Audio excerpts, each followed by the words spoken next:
Hey guys, welcome back to another episode of Cross Street Classics. Back at our 65 Mustang build. Last video we got the engine running with the fuel injection system. And since then we just added a few little items here. Got the air cleaner on.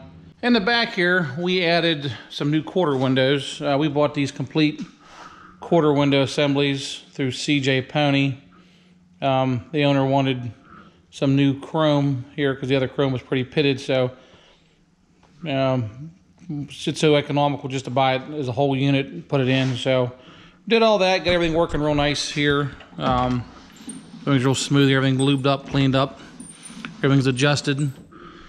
And we're also going to be doing the door windows too. I got new vent window chrome, and we're going to take all this apart. But one thing I need to do, I need to get the shifter in. We've been moving it back and forth. I've been reaching through the floor to move the shifter, but I didn't want to put the shifter until the carpet's in. So we're going to put the carpet in. It's got to go in eventually, so I might as well get it in now. And I can get the back panels in, the back seat in, get that all in. And kick panels and stuff, get all this installed. We're still waiting on the air conditioning system. It's still a month to 6 weeks out. So we're waiting on that.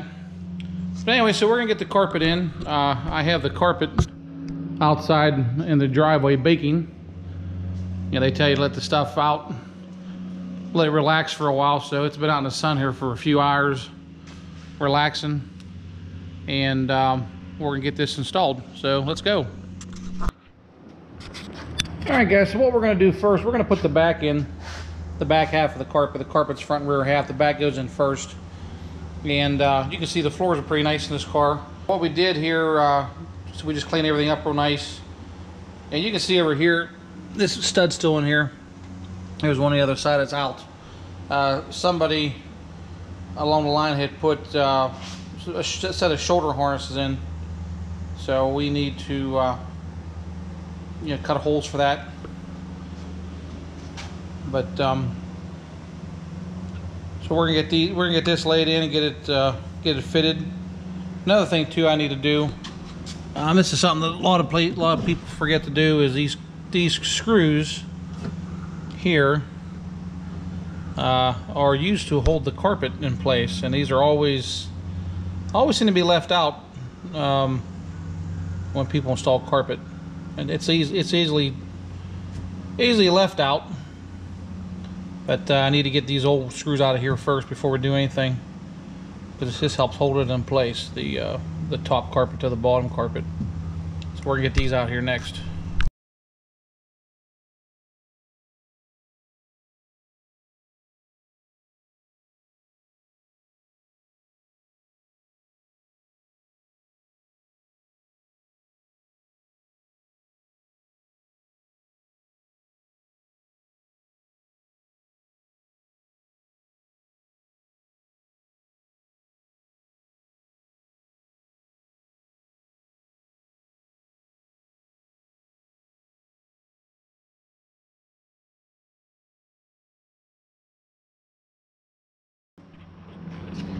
All right, so we have our carpet laid in here, and it fits pretty nice. Having it sit out in the heat definitely helped. It was good and hot when I got it, but we still got to get it in here a little better. The one thing I'm gonna make sure I keep this little crease here on this edge of the seat pan. And I got it fitting pretty good, and then over there I got it pretty good. And I want to make sure that the foot pad is square along the seat pan. So what I'm going to do, I'm going to get these screws installed here. This screw, and them two over there, and that'll hold this in place where I want it. And then I'm going to start trimming everything to fit, and we'll just keep on plugging away.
Alright guys, so we got our screws in here, and I got my holes all located for the seats. So I'm going to continue on here. I think next thing I'm going to do, I'm going to cut the hole for the shifter and get it installed. I don't have the sill plates yet. I'm going to order those, and I think I'm going to put the kick panels in next after the shifter. So get that in here. So we got the carpet all done here. We got the kick panels installed. In order to get them put on, I had to put the front clip on because there's two studs on the fenders that are accessed behind the kick panel. There's a couple nuts there, so to put all that in, I had to put the front end on. So wasn't planning on doing that, but I kind of forgot about that. But anyway, so we got the back seat in and the back panels. And with all this going on too, we got the glass in. We got the front and rear, new rear glass installed. Got the dash pad sitting here. Gonna get it on here pretty soon. I gotta paint a couple pieces of trim. Got a nice new shiny shifter bezel for it. Nice new sill plates. That stuff all went on pretty nice. Got the seat belts all reinstalled. This is some aftermarket seat belts that whoever built this car years ago put them in. We just put them back in. So I just gotta get the sweeper out, sweep this up. Got a little bit of dirt in here. But all in all, it went pretty nice. I'm gonna get it out in the sun and bake it a little bit more. Still got a couple little wrinkles up there where the transmission tunnel meets the firewall. Want to get that set a little bit better. But I think all in all, it went pretty nice. Pretty happy with it here. So that's going to conclude our carpet build, guys. Do appreciate you watching, and hope you guys are enjoying this stuff. If there's any questions, don't forget to ask, and don't forget to like and subscribe. And we'll see you on the next one. Thank you.